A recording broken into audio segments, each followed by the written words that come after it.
Bonjour, la Bible dit dans Jacques 2, au verset 17, il en est ainsi de la foi. Si elle n'a pas les œuvres, elle est morte en elle-même. Donc la foi sans les œuvres est une foi morte. Lorsqu'on parle de foi, tu peux manifester une voix passive et une voix active en fait. Ce que le Seigneur attend de toi, c'est que tu puisses sortir de la foi passive pour manifester en fait la foi active.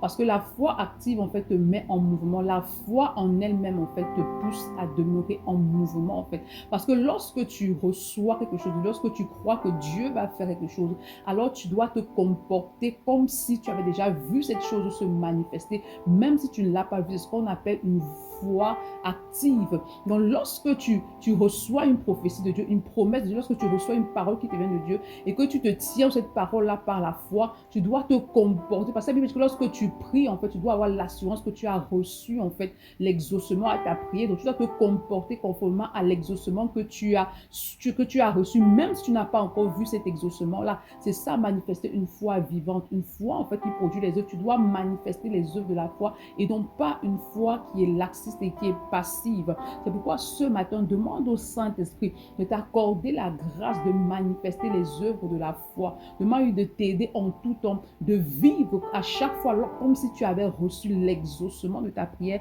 Car c'est cela qui va activer le surnaturel. Bonne journée. Shalom.